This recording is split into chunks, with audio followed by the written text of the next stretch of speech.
নম্বর প্রশ্ন, আসসালামু আলাইকুম শেখ। ওয়ালাইকুম সালাম। আমি একজনকে পছন্দ করি, সেও করে, সে আমাকে বিয়ের প্রতিশ্রুতি দিয়েছে, এগুলি হারাম।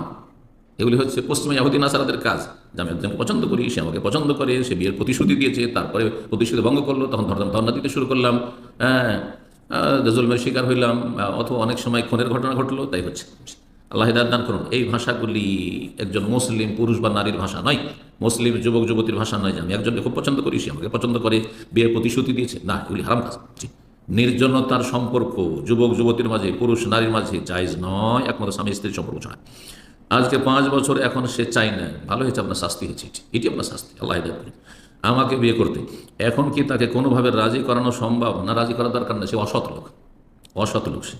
সুতরাং তাকে রাজি করার প্রয়োজন নেই। আপনি তওবা ইস্তেগফার বেশি বেশি করুন, জিকির আজকার করুন, আল্লাহর কাছে ক্ষমা চান, নিজের পাপের জন্য, অন্যায়ের জন্য অনুতপ্ত হন, এবং ভালো মানুষ চান আল্লাহর কাছে, যে আল্লাহ ভালো মানুষ মিলিয়ে দাও।